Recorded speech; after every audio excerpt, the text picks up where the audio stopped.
오늘은 3월 중순이네요. 2월 달이 끝나면서 와, 이제 추위가 갔나 보다 했는데 벌써 따뜻한 봄이죠. 근데 어제, 그제 조금 추웠죠. 조금 추웠던 것 같아요. 그 햇빛은 따뜻한데 바람이 조금 차더라고요. 그래서 어제 같은 경우는 제가 추위를 조금 많이 탔어요. 여러분들은 어떠셨어요? 한 주 동안 잘 지내셨어요? 날도 좋고, 이제 조금 있으면, 봄꽃들이, 여기저기 피겠죠?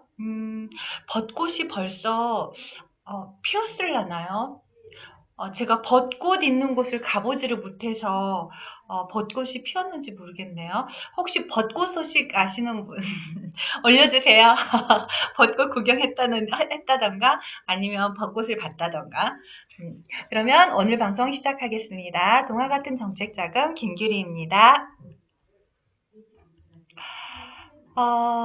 요번 주는요, 지난주 했던 그 법칙, 세상의 법칙 대신 동화 같은 정책 자금을 복습으로 한번 넣어봤습니다. 왜냐하면, 조금 이따 뒤에 보면, 그, 롱테일 법칙과 같이 파레토 법칙이 또다시 나오거든요. 그래서 뒤에 롱테일 법칙 할 때 파레토 법칙은 한 번 더 이야기하도록 할게요. 그래서 오늘은 동화 같은 정책 자금 지난주에 그거였죠. 늑대와 돼지 삼형제. 그 이야기였었죠. 이 이야기의 교훈이 뭐였었냐면 형들과는 다르게 기초부터 튼튼하게 벽돌로 집을 지은 막내 돼지에 대한 거였죠. 그래서 기업이 기업 경영 그리고 R&D 자금을 받기 위해 기업을 튼튼하게 하기 위해서는 융자를 받는 것도 그리고 벤처나 이노비즈를 받는 것도 아닌 무엇을 받아야 한다? 정부 출연금을 받아야 기초부터 튼튼할 수 있다. 라고 했는데요. 융자는 큰형의 비유를 했었고 큰형의 그 지푸라기 집이죠. 지푸라기 집처럼 융자는 당장의 어려움은 이겨낼 수 있지만 더 큰 어려움이 닥치면 이자도 감당하기 힘들어서 기업이 어렵게 되고 그리고 벤처와 이노비즈는 금전적인 도움은 되지 않아요. 그쵸? 그래서 기업을 튼튼하게는 하지만 금전적인 도움은 되지 않아서 어려움이 닥치면 기업이 힘들어지게 된다. 그래서 통나무집에 비유를 했었죠. 그리고 벽돌집. 기초부터 튼튼하게 쌓으려면 정부 정책 자금 준비를 하는 것이 가장 기업을 튼튼하게 한다라는 내용이었어요. 그리고 이제 지난주에 우리가 했었던 아까 이따가 제가 이야기했었죠.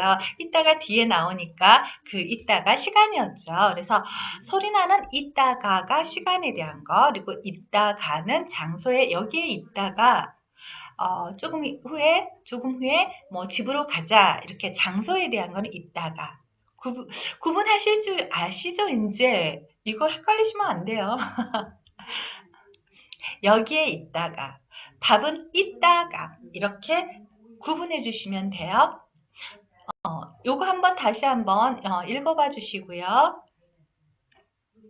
다 읽으셨죠? 그래서 이따가와 이따가 쓰는 방법 헷갈리지 않기를 바라겠습니다. 자, 오늘 방송 시작이에요. 오늘 방송. 오늘도 한 주가 시작되는 월요일이죠. 월요일이 좀 많이 바쁜 것 같아요, 저는. 괜히 마음만. 여러분들은 어떠세요? 여유를 가지고 한 주를 시작하시나요? 저는 여유 없게 시작하는 것 같아요, 월요일을. 자, 그래서, 이번 주도 챕터 1부터서 5까지, 한번 같이, 방송 시작해 보도록 할게요. 먼저 챕터 1입니다. 동화 같은 정책 자금. 이번 주는요, 흥부와 놀부네요. 흥부와 놀부. 흥부와 놀부. 여러분들 너무 잘 알고 있죠? 우리나라 고전인데요. 마음씨 나쁜 욕심쟁이 놀부와 착하고 욕심 없는? 욕심이 없을까요? 그런 거는 모르겠고 착하고 그 구박당하고 맨날 당하고만 사는 흥부 이야기죠. 흥부와 놀부입니다. 옛날 옛날 어느 마을에 그 흥부와 놀부가 살고 있었는데요.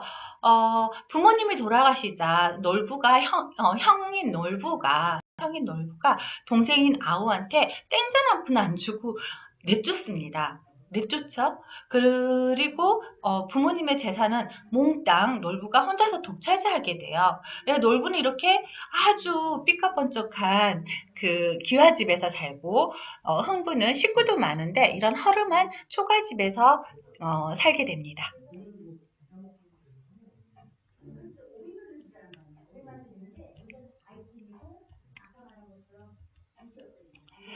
어, 그 허름한 초가집에서 살게 된 흥부 그 가족들은요, 어, 가난하지만 그래도 화목하게 살죠. 그래도 화목하게 살고 있는데요. 그러던 어느 날, 봄이 된 어느 날, 제비가 날아오게 되고, 제비 새끼가 떨어져서 다리를 다치게 되죠. 그 다친 다리를 고쳐주는 착한 흥분의 식구들입니다. 그래서 다리를 고쳐서 남쪽으로 돌려보냈는데요. 그 다음 해, 이듬해 제비가 박씨를 물고 오죠. 그래서 그 박씨를 정성껏 심어서 그 커다란 박이 주렁주렁 열리게 되죠. 그래서 그 박을 탔더니 금은보화, 뭐 비단, 뭐 쌀, 그리고 엄청 많은 돈 이렇게 그런 것들이 박 속에서 나오게 돼요. 근데 그거를 본 놀부가 그걸 알고 동생 흥부한테 물어보죠. 너 어떻게 해서 부자가 됐니? 하니까 흥부한테 여차저차 해서 부자가 됐다라는 이야기를 듣고 이 놀부가 지금 돌을 던지고 있죠. 일부러 돌을 던져서 그 제비를 떨어뜨립니다. 그리고 다리를 댕강하고 부러뜨리게 되죠. 그리고서 치료를 해주고 그 둥근 박씨를 물어다 주기를 기대를 해요. 즉 자기가 부러뜨리고 그 대가를 바라는 거 정말 심보가 못됐죠. 정말 심보가 너무 못된 것 같아요. 그래서 저는 그 어릴 때 이 책 읽으면서 놀분의 박에서도 금은보화가 나올까봐 되게 많이 조마조마했었던 것 같아요. 저런 못된 저기한테 금은보화랑 흥부한테 줬던 거랑 똑같은 게 나오면 어떡하지? 너무 얄미워서 이런 생각했었던 것 같아요. 근데 다행히도 놀분의 박에서는 똥, 오물, 뭐 온갖 오물과 도깨비들이 나오죠. 그래서 집을 온갖 악행을 다했던 놀부에게 응징을 하게 되죠. 그래서 너무 통쾌했어요. 이 부분에서 놀부가 도망가면서 하는 말 착하게 살 걸 그랬어 라는 생각을 하겠죠. 안 했을까요? 했을 것 같은데 완전 쫄딱 망했어요. 놀부는 겨우 목숨만 건져서 흥부한테 도망을 가게 되죠. 그래서 욕심 부리면서 저렇게 나만 알고 남들한테 못 뛰게 굴면 안 되죠. 놀부는 심지어 그 남의 집 호박에다 말뚝도 박고 어린아이 그 뒤통수 때리고 우는 아이 뒤통수 때리고 이런 그 나쁜 짓들을 정말 많이 했었어요. 심술궂은 그런 못된 일들을 많이 했었죠. 그래서 자기만 즐거우면 되고 자기만 행복하면 됐던 게 놀부였던 것 같아요. 정말 후회를 많이 했었어야 하는데 착하게 살 걸 그랬어. 그래 착하게 살지 그랬니? 다 같이 한번 이야기해 줄까요? 착하게 살지 그랬니? 이러면서 그러게 이러면서 남들에게 못되게 굴고 욕심만 부리다가 쫄딱 망하게 된 놀부입니다. 그 기업을 경영하시는 대표님들 있죠. 대표님들도 그 음, 이렇게 놀부처럼 못된 사람들을 많이 만날 것 같은데요. 저희 그 코테라의 전문 이웃들도 마찬가지예요. 그 나쁜 사람들 참 이렇게 많이 만나는 것 같은데요. 어, 그 기업도 놀부처럼 심술궂고 그 욕심 많고 돈만 아는 그런 컨설팅, 정부 자금, 정책 자금 컨설팅 하는 분들을 만나게 되면 힘들어지겠죠? 그것처럼 그런 사람들을 그 뭐라고 하냐면 브로커라고 하더라고요. 그러니까 기업의 성공보다는 자신의 욕심만 채우고 돈만 이렇게 그 돈만 어떻게 하면 돈만 좀 더 많이 벌까? 이러면서 정책 자금 컨설팅 하시는 분들이 꽤 된다고 하더라고요. 그러니까 피해를 보신 분들도, 그러니까 피해를 당한 기업인들도 꽤 많았었어요. 그래서 몇 년 전이죠? 언제였죠? 작년인가 재작년쯤에 그 정책자금 컨설팅에 대한 뭐 검은 뭐 이런 것들이 있었던 것 같아요. 그런 프로가 있었던 것 같은데요. 거기에서 이 정책자금 컨설팅 브로커들에 대한 내용을 다뤘던 다큐멘터리 이런 게 있었었던 것 같아요. 한번 보시면 저런 사람들도 있구나 하는 걸 아실 텐데요. 어, 기업의 성공보다는 돈을 먼저 말하는, 그리고 성공할지 안 할지도 모르고 무조건 일단 해라 하는 거, 뭐 이런 분들은 조금 걸으실 수 있어야 될 것 같아요. 결국 그러니까 그렇게 정책 자금을 컨설팅을 하시는 분들은 본인에게도 안 좋겠죠, 놀부처럼. 놀부처럼 언젠가는 자기 자신한테도 해가 될 것 같아요. 결국 돈만 생각하고 기업의 성공을 바라는 것보다는 나를 위해서 컨설팅을 하는 그런 분들은 결국 소문이 나고 입소문이 나서 그 분들한테 아무도 정책자금 컨설팅을 받으려고 하지 않을 거예요. 그러지 않을까요? 저는 그럴 것 같아요. 그래서 그런 분들은 그분 혼자만 이렇게 잘못되는 게 아니라 자기가 속해 있는 단체한테까지도 그 나쁜 영향을 끼치겠죠. 그래서 저 사람이 저런 단체에 속해 있대.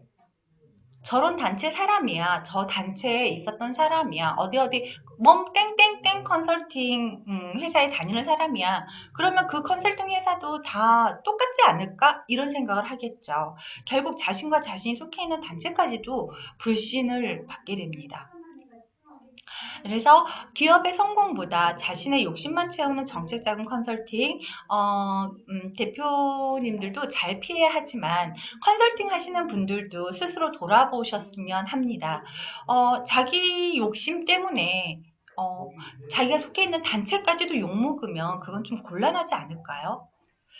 오늘 한번 그 정책자금 컨설팅 하시는 분들은 자기 자신을 한번 돌아보는 시간이 되었으면 좋겠네요. 저희 코테라의 정책자금 컨설팅. 저희는 일반 사설 컨설팅 회사가 아니에요. 그러니까 저희는 땡땡땡 컨설팅 회사가 아니고 한국기술개발협회죠. 사단법인입니다. 그리고 산자부에서 인정한 산자부 산하의 민간단체죠. 그래서 믿을 수 있어요. 간혹 가다가 저희 그 협회 위원님들 중에서도 놀부 같은 분들이 있거든요. 아예 없다고는 말을 못해요. 왜냐하면 단체고 많은 사람들이 있잖아요. 그래서 놀부 같은 그런 컨설팅을 하시는 분이 없다고는 한 명도 없어 라고 말할 수는 없어요. 근데 저희 협회장님을 비롯해서 임원진 여러분들께서 많이 이 부분은 노력을 하고 계세요. 우리 협회는 기업을 도와주는 역할을 하는 거지, 도와주려고 하는 거지, 돈을 전혀 생각 안 하면 안 되겠죠. 그렇지만 돈이 먼저가 아닙니다. 아니라고 저희한테 항상 교육을 시키세요. 그래서 커테라의 정책자금 컨설팅 믿어도 괜찮습니다. 괜찮다고 확실하게 말씀드릴 수 있어요. 저희 협회장님 마인드가 굉장히 그 기업을 도와주자라는 그런 마인드거든요. 그래서 저희 협회에서 받는 그 후원금도 다른 사설 컨설팅 회사보다 높지 않나요? 한번, 언제 한번 그 기회가 되시면 오셔서 상담 한번 받아보세요. 저희 코테라의 정책자금 컨설팅을 잠깐 간단하게 안내해 드릴게요. 먼저 기업에서 상담을 신청을 하시면요. 상담 신청서를 쓰게 됩니다. 이 상담 신청서를 보고 저희 협회에서 그 전문 위원님들이 나가서 그 기업에 나가셔서 그 기업의 역량 진단을 해요. 그래서 이 기업에 대한 이런 이제 체크 사항들 있죠. 그런 것들을 간단하게 체크하고 그리고 간단한 상담을 하고 오십니다. 그러면 저희 이제 그 그 역량 진단서를 협회에 제출을 해요. 온라인으로. 그러면은 이제 협회 이제 그에서 심사를 해가지고 이 기업이 이제 역량 진단을 할 수 있다라고 생각을 하면 이제 그 진단을 해서요. 그 정부 출연금, 그러니까 정부 정책 자금에 대한 로드맵, 그러니까 약도라고 할 수 있어요. 간단하게 너 혼자 찾아가 하면 그 못 찾아가잖아요. 그래서 약도 이거 줄게. 여기만큼 이 약도를 줄 테니까 네가 혼자 찾아가 봐라고 하는 그 찾아갈 수 있는 약도를 보내드립니다. 이메일로. 그게 기업에만 가는 게 아니라요. 전문위원한테도 와요. 담당 전문위원한테도. 그래서 이 기업의 역량은 이 정도야라는 거. 그래서 그 정책 자금, 정부 출연금을 할 수 있는 회사의 역량은 되는지 이거를 심사를 해주시는 것 같아요. 그리고 이제 그 역량 진단을 받고 기업이 우리가 그러면 코테라의 도움을 받아서 정부 출연금을 신청을 해보겠다. 그리고 그래서 협약 신청을 한다라는 기업에서 협약 신청서를 쓰겠다고 하시면 협약 신청서를 먼저 제출을 해야 해요. 그냥 니네가 니네가 그냥 하겠다고 하니까 기업에서 협약을 하겠다고 하니까 그래 그럼 해라고 안 해요. 저희 협회는. 멘토 협약 신청서를 받고요. 그리고 나서 저희 그 협회에서 또다시 그 신청서를 검토하고 그런 다음에 심사를 해요. 어떤 거냐면 이 기업이 협회에서 하라는 협회 멘토로서 잘 따라올 수 있는지, 그리고 출연금을 신청할 수 있는 아이템은 독창적인지, 그리고 이 기업이 어느 정도를 잘할 수 있는지, 이런 것들을 이제 저희 협회 기준에 맞춰서 협회장님 이하 전문위원님들께서 그 심사를 해요. 그래서 그 기업에서 나 니네랑 협약할게 라고 한다고 해서 무조건 협약이 되는 게 아니에요. 협회에서 이 기업이 R&D, 그러니까 정부 정책 자금을 할 수 있어 라는 결과가 나오면 승인을 해줍니다. 그렇지 않으면 거절해요. 그러니까 무조건 우리랑 니네가 원하면 우리는 무조건 네네 하면서 협약을 협약을 할게. 이게 아니에요. 협약하겠습니다. 이게 아니에요. 니네는, 멘토로서 잘 따라올 것 같지가 않아. 이래도 저희는 거절이에요. 돈이 먼저가 아니라 저희 협회에서는 기업을 도와주고자 하는 거거든요. 정부 출연자금 받으면 기업이 좋은 거죠. 저희 협회가 좋은 게 아니죠. 그죠? 그래서 여기 거절을 할 수도 있어요. 그래서 거절할 수도 있고, 그러니까 신청서를 검토한 다음에 그리고 심사를 해서 승인을 하는 경우에는 저희와 협약을 맺지만 협약을 하고 그 정부 출연금을 하나하나 이제 단계를 밟아가지만 승인이 거절이 되면요 거기에서 저희하고는 이제 끝이 되는 거죠. 기업하고는. 그래서 저희 협회에서는 그 기업이 할 수 있어야, 그러니까 정부 출연금을 받을 수 있다라고 생각할 때 저기를 하죠. 어, 그 협약을 하죠. 이 기업이 정말 출연금 할 수가 없어요. 뭐 유동 비율도 안 좋고 그리고 뭐 부채 비율도 그렇고 그래서 여러 가지로 이렇게 보니 이 기업은 내년쯤이나 해야지 올해는 출연금을 받을 수 없을 것 같아라는 생각이 드는데 저희가 돈 때문에 많이 벌고 싶어서 돈을 받고 싶어서 기업한테 니네 해도 돼. 출연금 할 수 있어. 이렇게는 안 한다는 거죠. 할 수 있는 기업한테 정정당당하게 이렇게 니네 할 수 있어. 도와줄게. 우리가 조금만 도와주면 너희 기업은 정부 출연금, 정책자금 이런 것들 할 수 있어. 받을 수 있어. 라고 해서 승인을 하는 거지. 그게 안 되는 기업한테 저희는 하지 않습니다. 그래서 이렇게 이제 승인이 저희 협회에서 승인이 되면 멘토 멘티 협약을 맺고 그리고서 이제 그 기업의 정책 자금을 진행이 됩니다. 그래서 간단하게 OC 전략 말씀을 드리려고 하는데요. 저희 그 코테라의 그 카페 뭐 어떤 건지 아시죠? 이름. 제가 항상 방송할 때마다 저희 협회의 카페 이름을 꼭 몇 번씩 이야기를 하는 것 같아요. 알고 계시죠? 모르신다고 하면 서운할 것 같아요. 엄청 많이. 정실미 아시죠? 정실미. 네, 여기에서 정자가 바를 정자는 아니고 정할 정자라고 하시더라고요. 근데 이 정할 정자 이면서 바를 정자, 바른 마음으로, 올바른 마음으로, 그리고 기업에게 도움이 되고자 하는 마음으로 그런 정심을 가지고 저희 그 코테라에서는 그 기업을 도와주고자 노력을 많이 하고 있어요.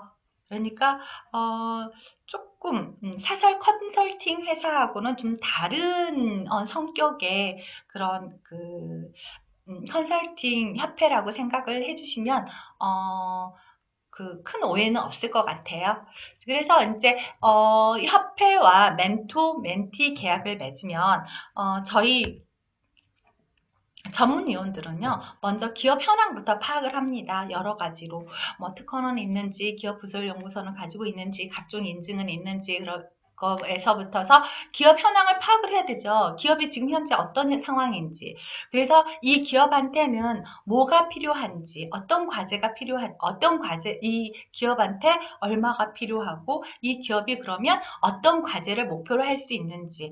그래서 이제 저희는 그 각종 기업에 맞는 과제들을 쭉 살펴보고, 그리고 이제 협회장님과 뭐, 이렇게 다른 이웃님들과 상의를 해서 이제 그 과제 목표를 선정을 해요. 그런 후에 이제 그 하나하나 코칭이 들어가는 거죠. 일단 이 코칭은 기업 현황을 이때부터서 그 코칭은 들어간다고 생각하시면 돼요. 처음부터 끝까지 그 전문위원회, 멘티위원회 그 코칭이 들어가는 거죠. 그리고 이제 처음부터 끝까지 코칭은 쭉 들어가면서 그리고 교정과 검수가 들어갑니다. 과제를 선택을 했으니까 그리고 사업계획서도 쓰고 신청서도 쓰고 그리고 대면평가 뭐 이런 것들도 다 준비하고 하잖아요. 그거에 이제 사업 신청서를 작성을 잘 해야 그 서면평가에서 통과가 되잖아요. 서면평가에서 통과되기 위해서 이 교정과 검수 저희 협회장님께서 하십니다. 그리고 맞춤 전략이 들어가죠. 대면 평가에 어떤 전략이 들어갈 것이고 어떤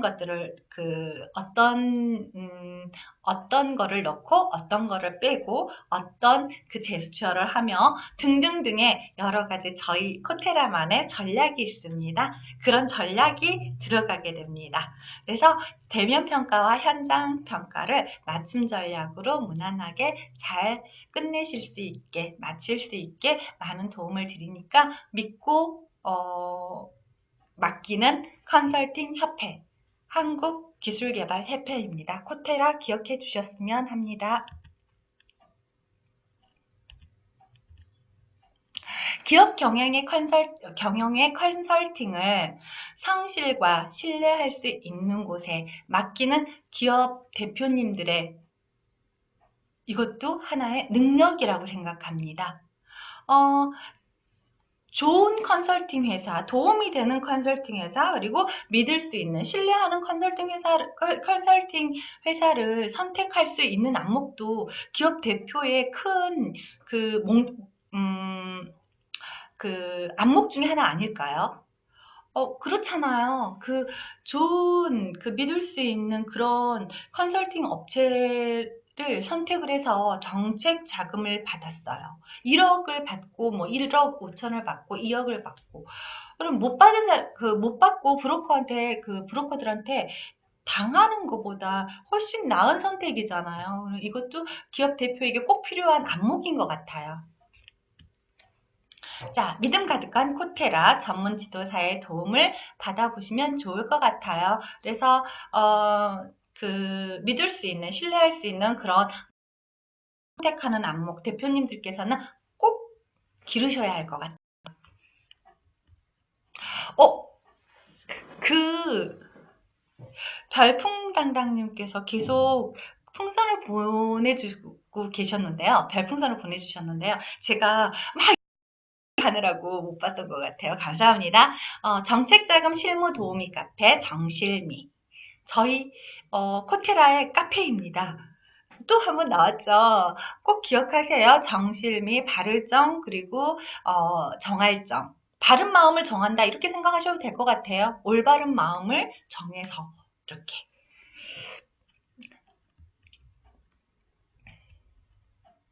자, 그래서요.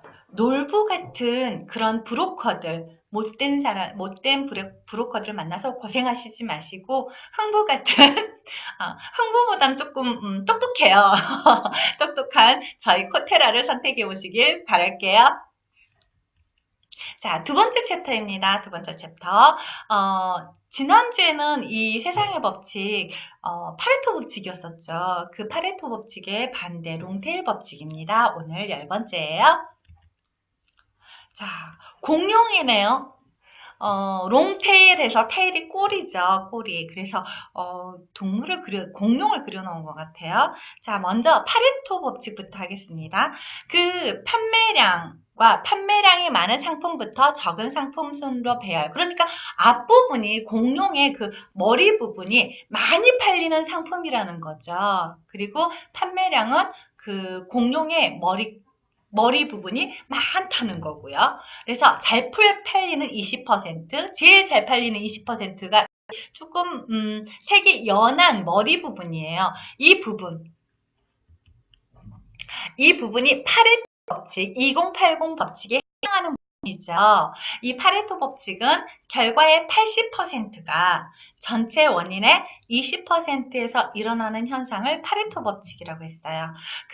조금 더 쉽게 생각하면 VIP 손님 20%가 전체 매출의 80%를 소비한다라는 게 파레토 법칙이었죠. 자, 그러면은 롱테일 법칙이라는 건 뭐냐면요. 전체의 하위 80%, 아까 상위 20%가 전체 매출의 80%를 이루어낸다. 이게 파레토 법칙이었다면, 전체 하위 80% 있죠. 전체 하위 80%가 상위 20%보다 더 뛰어난 가치를 창출한다는 게 이 롱테일 법칙입니다. 잘 안 팔리는 80%의 물건들이 있잖아요. 이 잘 안 팔리는 80%의 물건들이 전체 판매량에서 차지하는 비중이 더 크다는 거죠. 더 많다는 거죠. 그러니까 파레토 법칙은 어떻게 보면 파레토 법칙도 맞는 말이고 롱테일 법칙도 곰곰이 생각해 보면 롱테일 법칙도 맞는 말인 것 같아요. 왜냐하면 롱테일 법칙 같은 경우는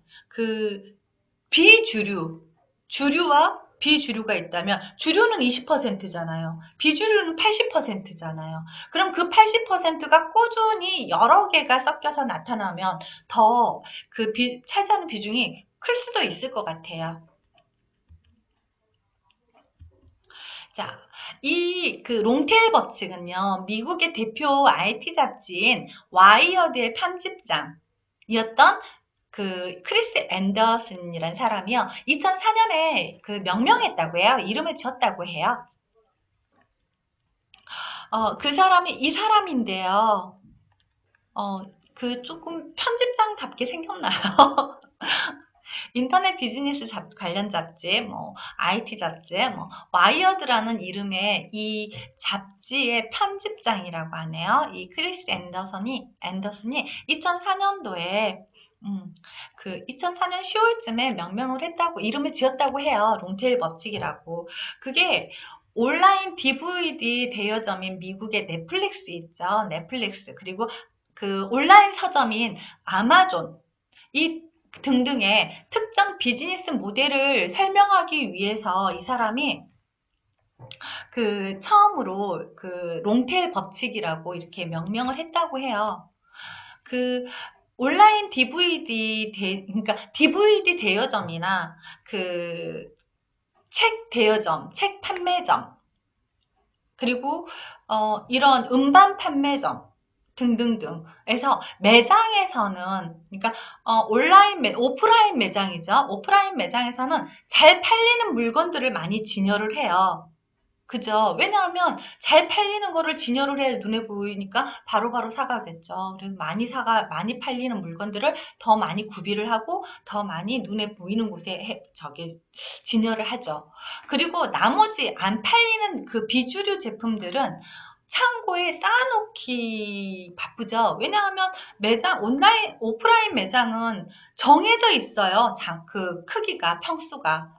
그래서 책을 놓을 수 있는 공간이 정해져 있기 때문에 잘 팔리는 그 책, 잘 팔리는 DVD, 잘 팔리는 음반 이런 것들을 눈에 보이게 진열하기도 부족한데 안 팔리는 것들까지는 진열하기가 좀 힘들죠.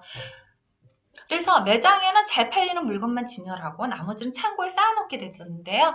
온라인으로 비인기 상품의 진열이 가능하게 됐대요.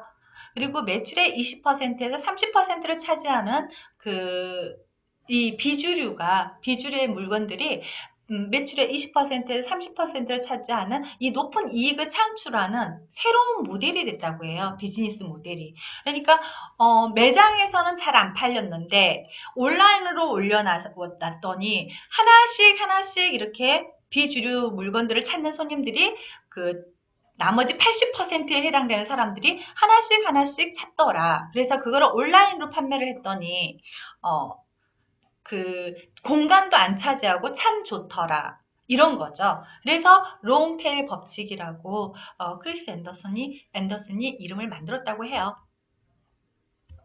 자, 그 롱테일 법칙의 사례예요, 사례.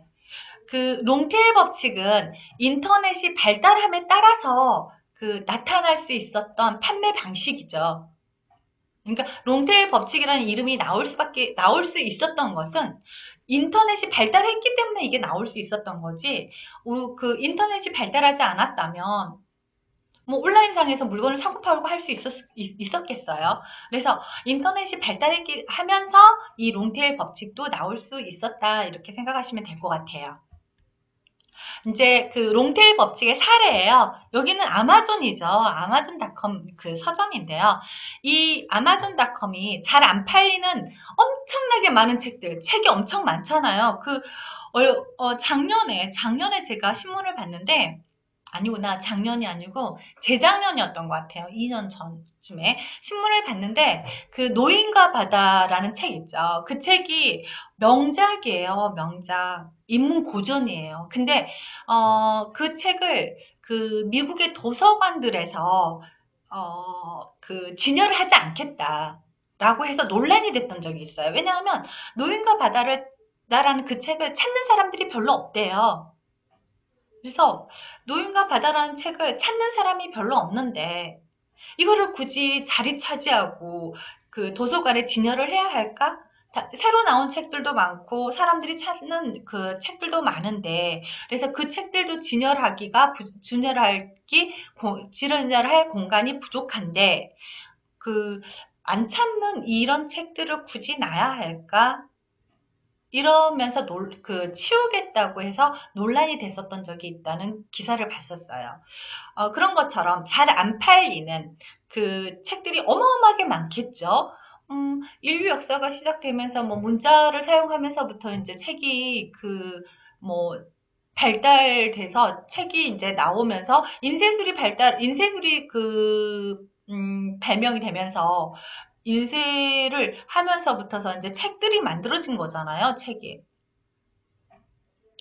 어, 그러니까 그때부터서 책들이 만들어졌는데 지금까지 어마어마하겠죠. 이 책들의 양이라는 게. 그래서 잘 안 팔리는 방대한 책들을 이제 창고에다가 이렇게 놓고 인터넷상으로 이렇게 이제 판 거죠. 그래서 아마존닷컴에서 잘 안 팔리는 방대한 책들의 판매량이 잘 팔리는 주류의 책들보다, 인기가 많은 책들보다 비주류의 방대한 80%의 책들이 더 많이 팔리고 있다고 해요. 그래서 롱테일 법칙이 적용이 되는 경우죠. 그리고 구글도 마찬가지예요. 구글 광고로 구글이 수입이 참 많아지고 있다는데요. 이 지금 원그래프를 보시면요.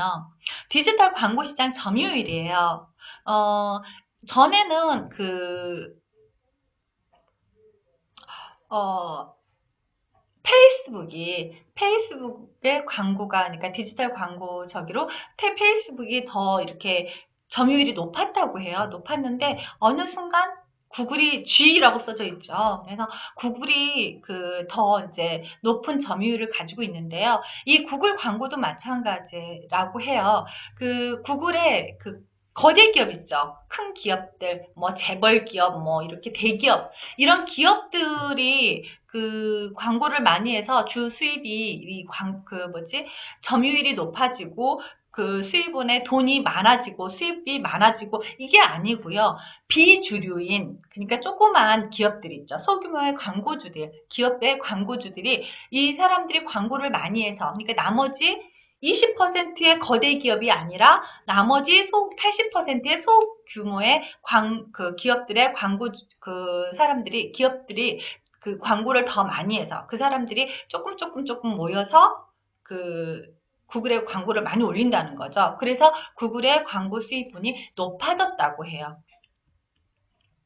그리고 마지막으로 넷플릭스입니다. 넷플릭스가 저 몰랐어요. 넷플릭스가 뭔지. DVD라던가 이거에 별로 관심이 없거든요. 근데 인터넷 DVD 대여업체라고 해요. 대여업체 빌려주는. 근데 여기에서도 인기작보다 구하기 힘든 작품들의 총 수요가 더 높다고 하네요. 그러니까 넷플릭스도 인기작들보다는 비인기작들의 총 수요, 그러니까 총 토탈, 그게 더 높다고 해요. 근데 뭐, 인기작들은 이미 영화관에 가서 보지 않았을까요? 음, 그런 것처럼 우리나라 경제도 그러지 않을까요? 지금 현재는 뭐 대기업들이 롱테일 법칙을 우리나라 경제 기업들에 한번 대입을 해볼까 해요. 그 우리나라의 대기업이 우리나라 경제를 이끌어간다, 뭐 20%에 해당하는 뭐 대기업이 우리 경제를 이끌어간다라고 하지만 나머지 중소기업들이 80%에 해당하는 우리나라를 밑에서부터 이렇게 받쳐주는 80%의 기업이 없다면 20%로 과연 가능할까요? 우리나라 경제를 유지하는 게 그렇지는 않을 것 같아요. 80%에 해당하는 중소기업들이 그 밑에 있기 때문에 기업들이 있기 때문에 우리나라 경제가 이만큼 더 발전해 올 수 있었고 앞으로도 더 발전해 갈 수 있으며 그럴 것 같아요. 그러니까 대기업보다는 조금만 중소기업들이 튼튼하고 경쟁력이 있어야 우리나라 경제가 더 발전할 가능성이 높아지지 않을까요? 그럴 것 같아요. 한번 생각을 어, 해봐야겠죠? 누가? 정부에서. 그죠?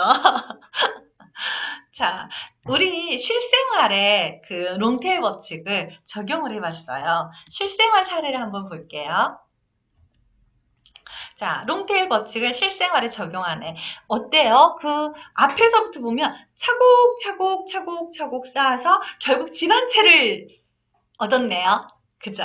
이게 뭐냐면 그 티끌모아 태산입니다. 조금 작은 돈들 많은 그 10,000원짜리 두 개보다 작은 돈, 잔돈을 꼬박꼬박 계속 오랜 시간 동안 모으면 그 10,000원짜리 두 개보다 더 큰 금액이 모아질 수 있어요. 이게 롱테일 법칙. 을 실생활에 적용한 A입니다. 그렇잖아요. 우리나라 그 대부분 그 상위 20%를 뺀 나머지 80% 사람들은 한 푼 두 푼 모아서 한 푼 두 푼 모아서 그러니까 월급 받으면 그거 조금씩 모아서 집을 사죠. 근데 대기업 뭐 그 상위 20%의 사람들이 가지고 있는 집보다는 그 나머지 80%가 가지고 있는 집들이 더 많지 않나요? 뭐 금액은 조금 더 작을지 모르지만 그런 것 같아요. 자, 롱테일 법칙에서 얻을 수 있는 교훈, 작은 것도 소중하게 여기는 마음을 가졌으면 합니다. 우리 삶도, 우리 개개인의 삶도 그렇죠. 큰 일, 아주 큰 일 20%보다는 작은 조금만 했던 사건들, 조금만 일들, 이것들이 모여서 우리 인생을 이루고 있는 거 아닐까요? 우리 삶 자체를 쭉 이렇게 되돌아보면 큰 일보다는 더 작은 일들, 소소한 것들의 의미를 갖고 소소한 것들을 소중하게 여기면서 그러면서 이렇게 하루하루 살아가지 않나요? 음, 생각을 해봐야 될 것 같아요. 작은 것도 소중하게 여기는 마음. 그래서, 나의 작은 힘이지만 기부 조금씩 하는 거. 그리고 어, 기부, 작은 금액이지만 기부, 그리고 봉사, 이런 것도 한 번쯤 생각해 보시길 바랄게요. 어, 이야기가 좀 길어졌네요. 저기에서. 자, 챕터 세 번째, 사회에 관심을. 신문 기사입니다. 오늘은요, 그 부모이시면 모든 분들이 시청하시는 모든 분들이 다 부모이실 것 같은데요. 특히나 어린 아이들, 어린 자녀들을 이렇게 자녀들이 있는 분들은 조금 더 자세히 봐야 될 것 같아요. 자, SNS 사진 올리기입니다. 3월 6일 한국일보에 올라왔대요. 제 사진 올리지 마세요. SNS 쉐어런치 활동으로 어린이들의 사생활 노출해서 기사가 떴는데요. 이 기사의 내용은 이제 어떤 거였냐면요. 어린 아이들의 일상생활 모습을 SNS에 올리는 부모님들 많죠. 카톡에도 많이 올라오고, SNS에도 많이 올라오고, 여러 동영상도 많이 올라오고 그러더라고요. 근데 이렇게 올리는 부모들을 가리켜서, 셔런츠라고 합니다. 그리고 그런 사진들, 그런 동영상들을 보면서 그 아이들의 팬이 된 사람들을 랜서니모라고 한대요. 저 새로운 용어 알았어요. 이 기사 읽으면서 랜서니모, 셔런츠. 몰랐었거든요. 자, 그리고 SNS에 아이의 사진을 올리고 건강이나 육아에 필요한 정보나 조언을 얻는 긍정적인 면이 있다라고 사람들이 이야기하는 사람도 있다고 해요. 그런데 아이 사진을 무단으로 광고나 개인 프로필 사진에 사용하는 경우 개인 신상이 공개되고 범죄에 노출될 가능성이 있대요. 그리고 디지털 발자국이라고 해서 아이가 성인이 되면서, 그러니까 디지털 발자국이라고 해서 그 인터넷에 올렸던 것들이 다 남잖아요. 디지털 인터넷에 남는 거, 발자국을 남기게 되죠. 그래서 이 아이가 성인이 되면서 부모와 갈등을 갈등이 생길 수도 있다고 해요. 저런 모습 정말 창피한데 왜 올렸어? 이러면서 부모하고 또 사이가 나빠질 수 있다네요. 그 한 예로 2016년 캐나다 소년이 부모를 상대로 소송을 냈어요. 어릴 때 그 이미지 사진, 자기 사진 뭐 SNS에 올렸다고 자기 이미지를 훼손했다는 내용으로 실제로 2016년에 소송을 냈어요. 그리고 현재 프랑스에서는요, 아이의 동의 없이 사진을 그 인터넷에 배포하거나 SNS에 올리거나 이러면 5,700만 원의 벌금을 내고요. 그리고 1년의 징역을 살아야 해요. 무섭죠. 우리나라도 조만간 그 아이들의 이 그 권리를, 그 초상권을 보호해주는 이런 법이 생기지 않을까 생각해요.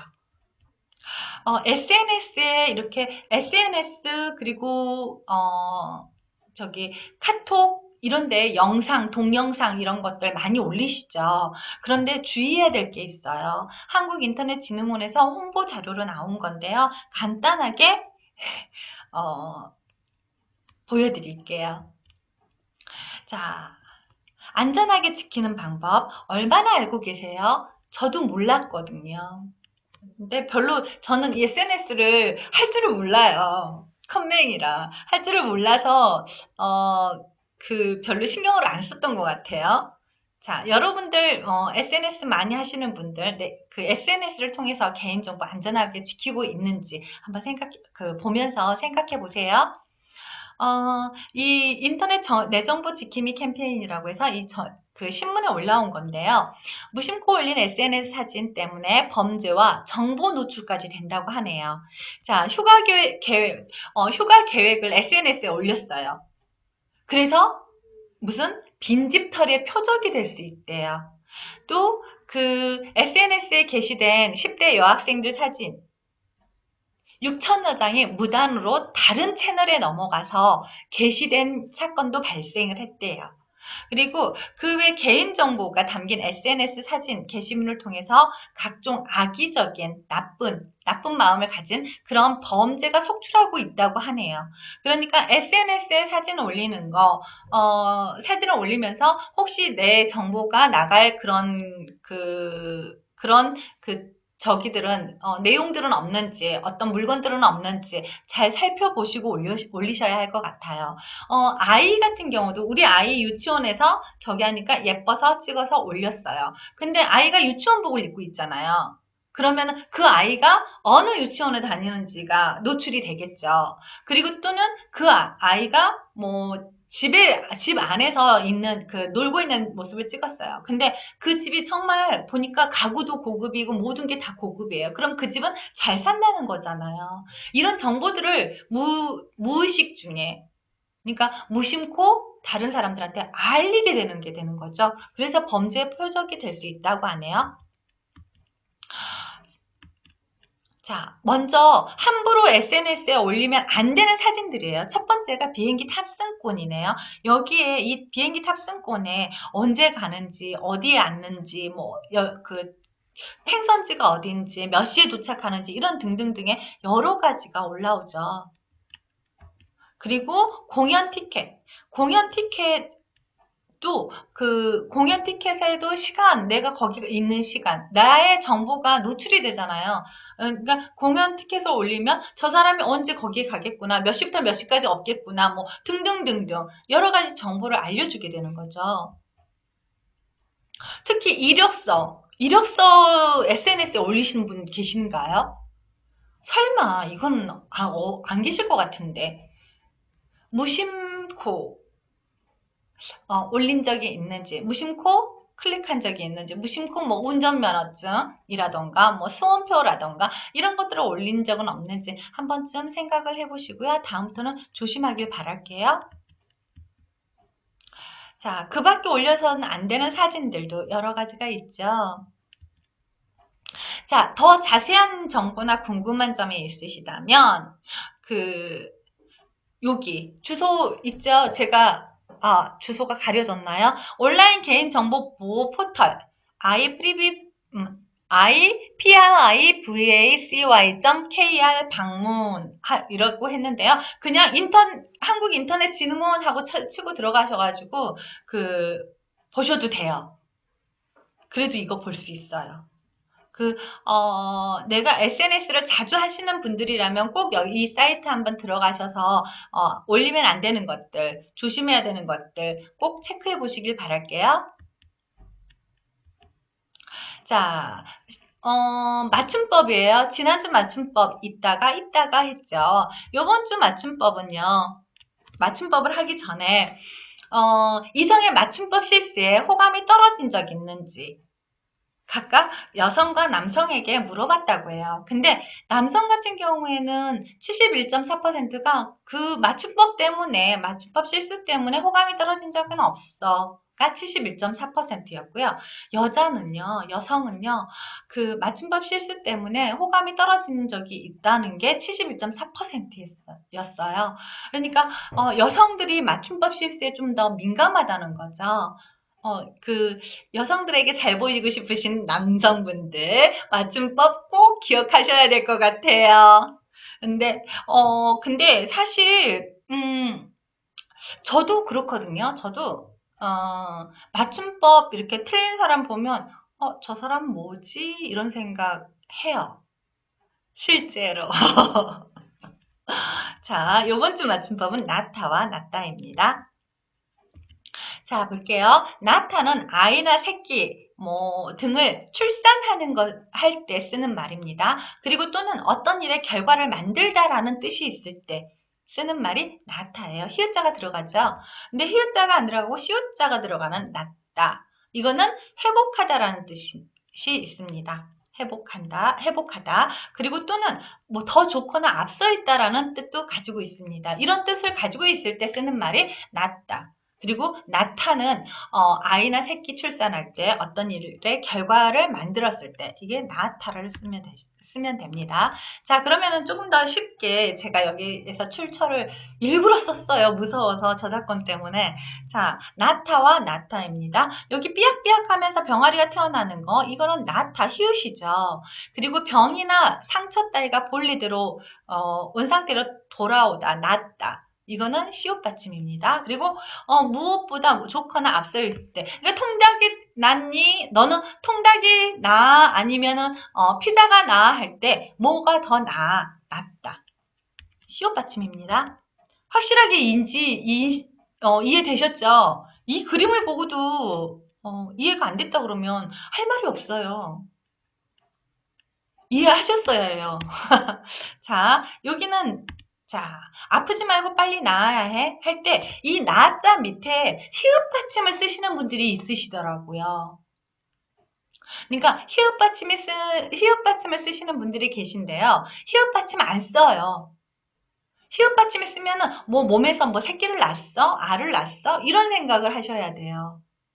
그래서, 빨리 낳아야 돼. 몸에서 뭔가를 낳은 게 아니잖아요. 출산을 한 게 아니잖아요. 그래서, 히읗 받침 여기서는 쓰면 안 돼요. 그냥 나자 쓰시면 돼요. 자, 여기 보면 달걀을 낳았어. 그랬죠. 여기는 출산을 한 거잖아요. 그래서 히읗 받침이 들어가야 돼요. 낳았어. 자, 그래서 나는 네가 빨리 낫기를 바라. 그래서 병이 좋아지는 거죠. 그래서 시옷 받침이 들어가고요. 이 활동 건강에 좋은 결과를 낳았어. 좋은 결과가 생겼어.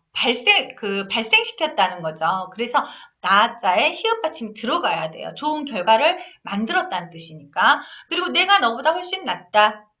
그리고 일은 그 별풍당님께서 나는 내가 빨리 낫기를 바라 이랬죠. 바래는 표준어가 아니에요. 그리고 뭐뭐 하기를 바래요 하는데 레는 표준어가 아니라고 해요. 근데 우리가 흔히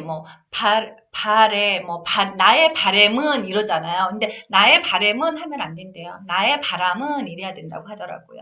그래서 그것도 다음 시간에 바래 바라 이거는 다음에 한번 정리를 해보도록 할게요. 내가 너보다 훨씬 낫다. 그리고 둘 중에 뭐가 낫다 할 때는 시옷 받침이라는 거, 그리고 일은 나중으로 미루는 것보다 지금 하는 것이 낫다. 이렇게 그래서 낫다와 낫다 잘 구분하시기를 바랄게요. 그래서 히읗 받침이 들어가는 나은 거는 만들었다는 뜻, 생산했다는 뜻이 들어가면 히읗 받침이라고 생각하시면 돼요. 좋은 결과를 낳았어도 마찬가지로 만들었다는 거잖아요. 그리고 병아리가 새끼를 낳았어. 병아리가 새끼 죄송합니다. 개가 강아지를 낳았어. 이것도 개가 강아지를 생산한 거잖아요. 그죠? 그래서 생산의 의미, 만들다의 의미가 있으면 밑에 히읗 받침이 들어간다고 생각하시면 될 것 같아요. 자, 한 계단 올라서기 마지막 챕터죠. 저희 협회장님의 명언입니다. 10번째네요. 와, 10번. 좋은 것 같아요. 맞죠? 능력입니다. 10번째 이야기, 능력. 능력 있는 직원은 모두에게 필요한 인재가 되어서는 안 됩니다. CEO에게 반드시 필요한 인재가 되어야 합니다. 빌딩의 경비 아저씨는 모두에게 필요하지만 그렇다고 CEO에게 반드시 필요한 탑 10에 포함될까요? 안 되겠죠. 그런 것 같아요. 누구에게나 다 좋은 사람이 될 수 없어요. 그리고 누구에게나 모든 사람에게 꼭 필요한 사람이 되려면 그 사람이 얼마나 피곤하겠어요. 그렇게 되지도 못하겠지만, 단지 내가 속해 있는 그 단체에서 꼭 필요한 사람, 그리고 CEO에게 꼭 필요한 사람, 이런 사람이 되는 거, 그게 능력 아닐까요? 2주의 코테라 소식인데요. 저희 협회 소식이에요. 협회에서 지원한 사업인데요. 2019년 무상환 정부 지원금 조달을 위한 기업 R&D 역량 무상 진단 코칭 지원 사업 그랬네요. R&D 역량이 있는지 없는지 이거 진단해 주는 거는요. 무상 진단이에요. 근데 다른 사설 컨설팅 업체에서는 이것도 돈을 받고 한다고 해요. 그러니까 저희 협회 얼마나 좋은지 아시겠죠? 자, 저희 협회 정실 및 카페에 들어가 보시면요, 지원 사업이 어떤 것들이 있는지 이거에 대해서 쭉 제가 보여드리는 것보다 더 잘 자세하게, 그리고 더 많은 정보가 있습니다. 그러니까 제 방송 보시고 이거를 이해를 하려고, 그리고 꼭 알아야지 하면서 여기에서 보시려고 하시지 마시고요. 여기에서는 힌트만 얻어가시고, 저희 정실 및 카페에 들어오셔서 자세한 것은 확인하시길 바랄게요. 그리고 저희 정실 및 카페까지 들어오시기 귀찮으시면요. 저한테 연락을 해주시면 제가 저희 협회에 어떤 사업이 있는지 좀 더 자세히 알려드릴게요. 자, 이번 주 방송도 다 끝났네요. 어떠셨어요? 처음보다는 조금 더 잘하지 않나요? 그냥 이야기 해본 거고요. 자, 어, 방금 제가 한 이야기로, 말로, 여러분들이 잠깐 동안 헐 하시면서 웃으셨다면, 그걸로 만족합니다. 자, 즐거운 한 주 보내시고요. 건강한 모습으로 다음 주에 또 뵙도록 하겠습니다. 방송 봐주셔서 감사합니다. 안녕히 계세요.